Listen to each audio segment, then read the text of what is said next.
The silence before the summit was sharp. No music, no chatter, just the low hum of ceiling lights and the hollow echo of a boot heel across polished stone. Corwin Ellis stood alone in the center of the ballroom. Rows of empty chairs, a digital banner blinking, "Welcome to the Helix Summit," in a blue that looked too cold. The kind of blue you use when you're designing for people you don't respect. It was 6:17 a.m. The Fairman Grand was supposed to be ready. They weren't. The hotel staff didn't see him when he walked in. Not really. A woman behind the registration desk barely looked up. "You here for setup?" she asked. He stared at her. "No. You'll need the service entrance, backside of the building." "I'm the host." Pause. "You're?" "Corwin Ellis." Her face didn't move. Her fingers hovered over the keyboard like the name didn't compute. Like she expected someone older. Or paler. "I'll get someone," she said. But she didn't move. He looked past her. No signage. No banners. No staff. No trace of what had been contracted months ago. Helix Engine was a billion-dollar company. Their summit was the biggest event the Fairman had booked this quarter. Still, there were ghosts here. He turned, walked down the hall toward the breakout rooms. Nothing. He passed two employees chatting by the catering carts. They didn't pause. Didn't acknowledge him. The smaller one nodded to the other. They must be early. Didn't think they'd start delivering until 8. Delivering. The word stuck in his chest. At 6:43 a.m., his team began to arrive. Their faces told the same story, confused. Tense. Silent questions passed through raised eyebrows and tight nods. Tessa, his COO, pulled him aside. No signage. No check-in table. No sound tech in Ballroom B. He nodded once. "Let's keep moving." They split. Checked every space. Ballroom B breakouts. The networking lounge. The tech team's AV station. It was all wrong. The rooms were cold. Mic levels off. No welcome packets. Staff walked past them like they were intruding. No one said it aloud, but the question hung everywhere. Did they even prepare for us? At 7:10, an attendee tried to check in. The desk staff didn't recognize the registration list. Told them they were early. Told them to wait. Told them nothing. By 7:25, whispers had begun. Attendees from out of town stood clustered in hallways. Bags still in hand. Name badges half-printed. Someone posted a confused video to Threads. "Is the Helix event canceled? Hotel says they don't have us listed." Corwin stood in the middle of it, watching, not saying a word. If you're enjoying this story, kindly do us a favor and subscribe to our channel. It is free and won't cost anything, but it means the world to us. We're just a small channel trying to grow. Thank you, and back to the video. At 7:41, a manager from the hotel finally showed up. His name was Blake. Tan blazer. Too much cologne. He walked fast, like speed would mask the chaos. "Mr. Ellis," he said too loudly. "Apologies for the confusion. We had some internal mix-ups. A few staffing issues. Nothing we can't fix." Corwin didn't respond. Just watched.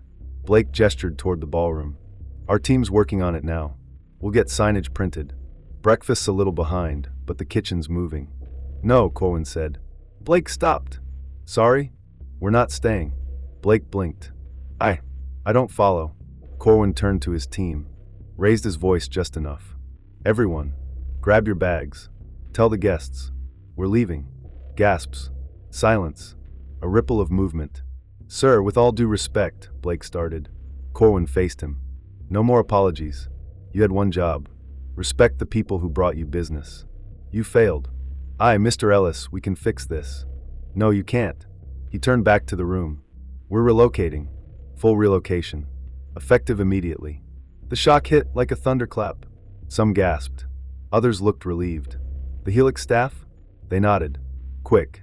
Crisp. Moving fast. The decision needed no explanation. By 8 a.m., the ballroom was empty. Chairs untouched. Coffee cooling on silver urns no one had touched. Outside, 2 black SUVs pulled up. Staff loaded boxes. USB drives. Banners.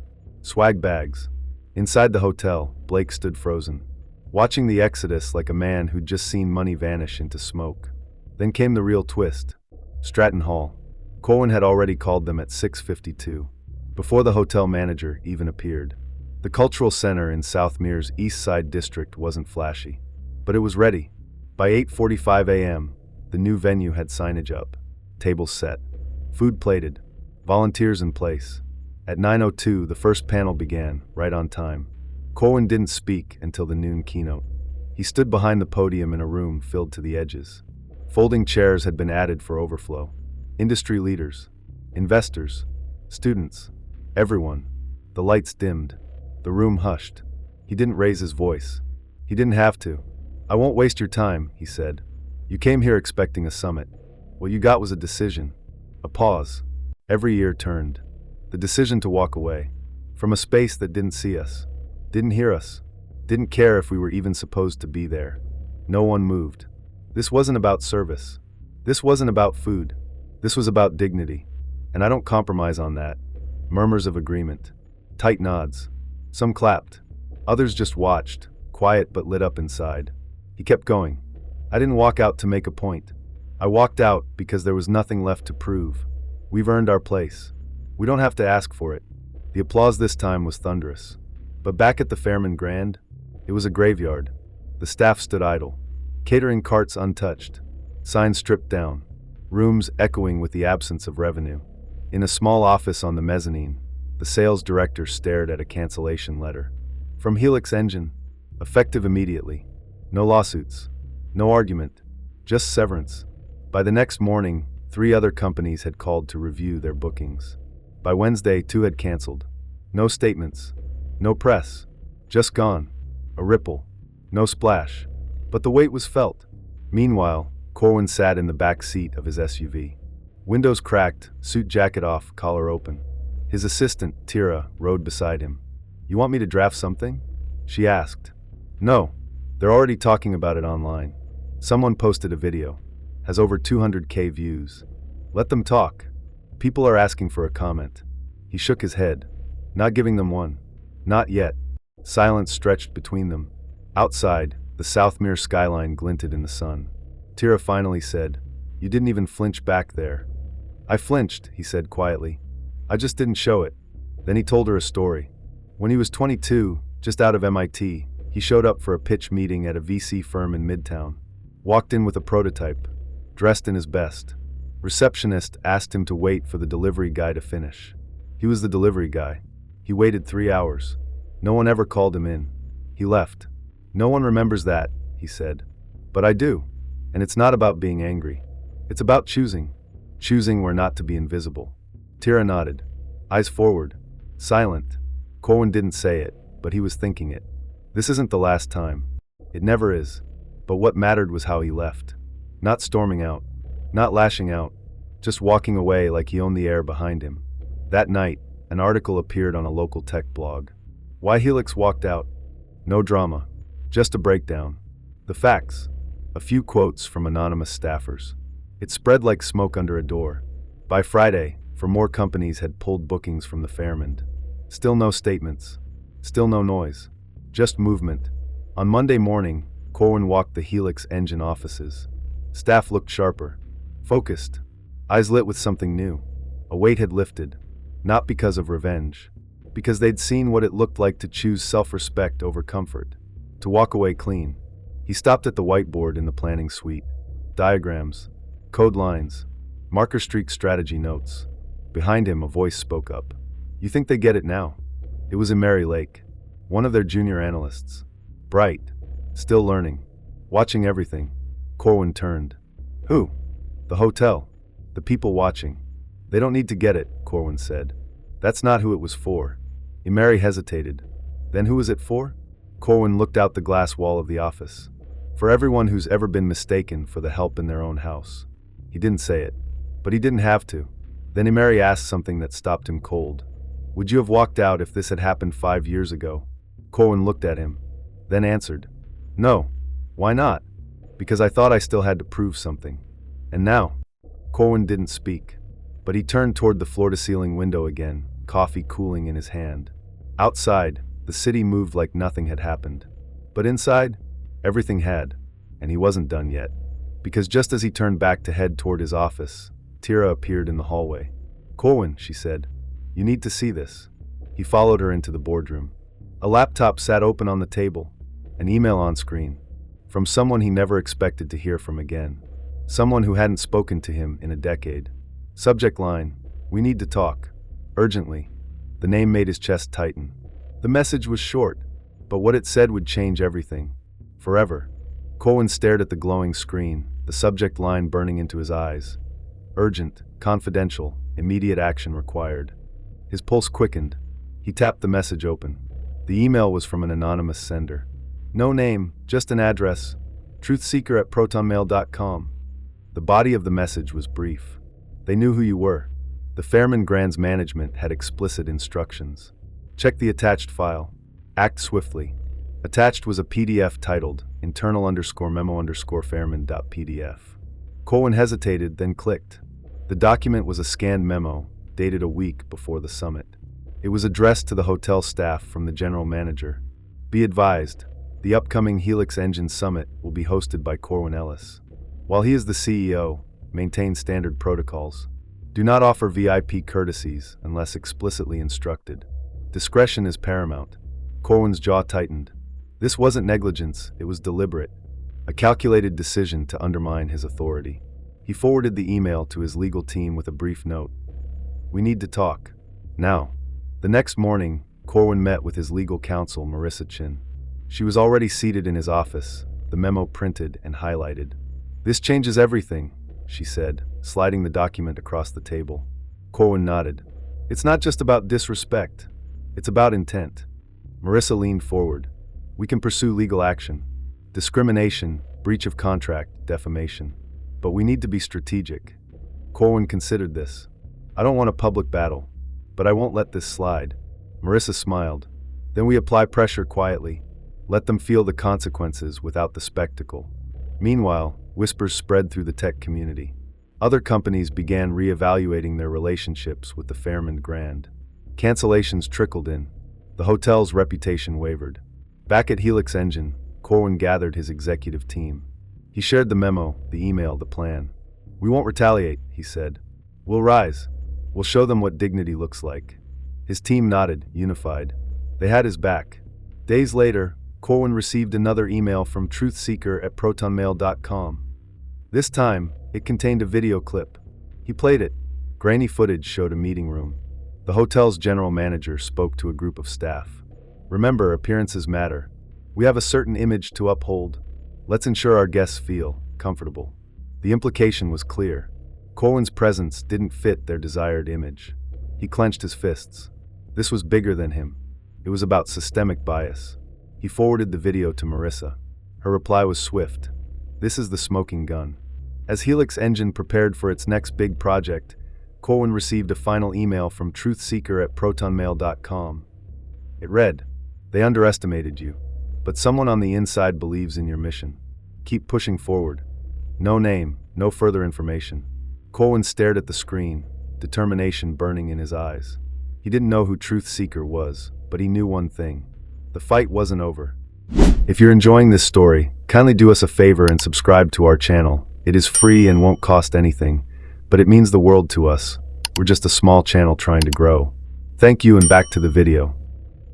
The message stayed on the screen for nearly a full minute before Corwin moved. Someone on the inside believes in your mission.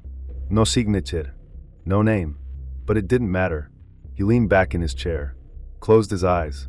The weight wasn't gone, but it had shifted.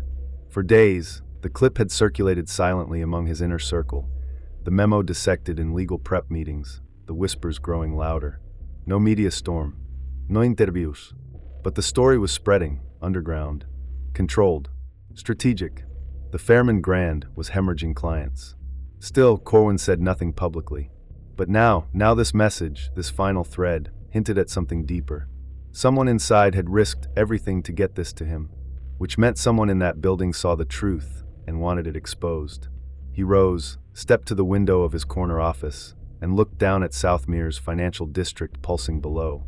His city, his industry, his rules now. That afternoon, Corwin met with Mary Lake, one of the youngest engineers on his team. She was quiet, sharp, observant. A recent hire with ideas well beyond her years.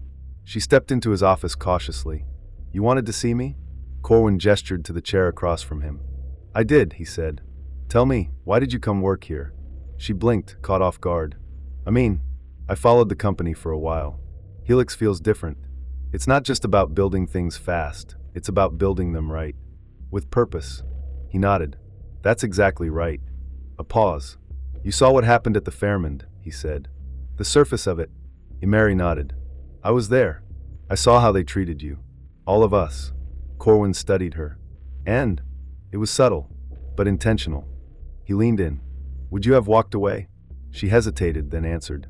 Not the way you did. I might have demanded answers. Raised hell. But the way you handled it. She trailed off, unsure how to say the rest. You made them feel small, she finished. Corwin smiled faintly. I didn't need to raise my voice, he said. I just stopped giving them mine. Mary looked down at her hands. There's something else, she said. He tilted his head. What is it? I got a message. From a burner account. A day before the summit. I didn't think much of it then. But after all this. She slid her phone across the desk. The message was simple. Watch how they move. Trust what you feel. This isn't new. Corwin read it twice. Same writing style. Same tone. Truth seeker. Did you respond? He asked. She shook her head. No. I thought it was spam. He nodded slowly. So it wasn't just him. The next week, Helix Engine hosted a closed-door investor summit at Stratton Hall, the new home for their future events. No banners. No champagne. Just strategy, progress, and vision.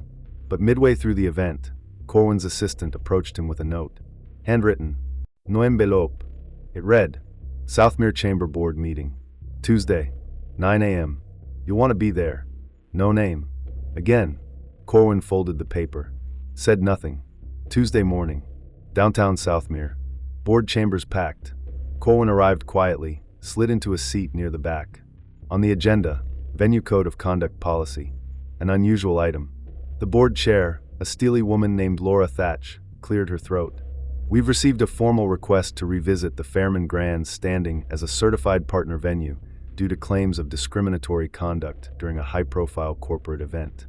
Murmurs filled the room. Another board member, Carl Zivin, interjected. Are we naming the company? No, Laura said firmly. At the request of the complainant. Corwin stayed silent. The debate dragged for nearly 30 minutes. Some resisted. Some deflected. But then another surprise. A new speaker stood from the back. A woman in hotel uniform. Hair tied back. Posture stiff with fear. My name is Jaya Bren, she said. I worked the Helix event. I saw what happened. And I saw the orders. It wasn't a mistake. Dead silence. She held up a printed copy of the internal memo. They told us not to treat the team as VIPs.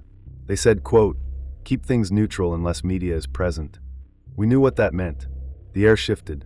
Corwin recognized her. One of the wait staff who'd barely made eye contact that day. And now she stood here, risking everything. The room exploded. Demands. Outrage. The board called a recess. Jaya slipped out. Before she reached the doors, she glanced once in Corwin's direction. He nodded once. Gratitude. Respect. Nothing more. That evening, Southmere's Business Journal ran a headline. Insiders expose hotel bias at Premier Tech Summit. No names. No company listed. Just enough. The story spread within hours. Corwin sat alone in his office, light fading outside. His phone buzzed. A final message. The right ones see you. You never needed the stage. You built the room. He stared at it, unmoving. After a moment, he tapped out his reply. Thank you. Then he locked his phone and stood. Weeks later, Helix Engine expanded. New hires. New contracts. A shift was happening, not loud but steady. In an all-hands meeting, Corwin stood before the team. I want to say this clearly, he said. What we walked away from wasn't just a hotel. It was a way of being treated that we will never accept. Not again. Not ever. He scanned the faces before him. Mary, Marissa, his team, his people. We move forward. Eyes up. Standards high. They clapped, not with fanfare but with force. At the Fairmond Grand, bookings dried. Corporate partnerships vanished. The general manager resigned quietly. The ripple had become a wave. And still, Corwin gave no interviews. He made no speeches. But the message was heard. Loudly. Everywhere.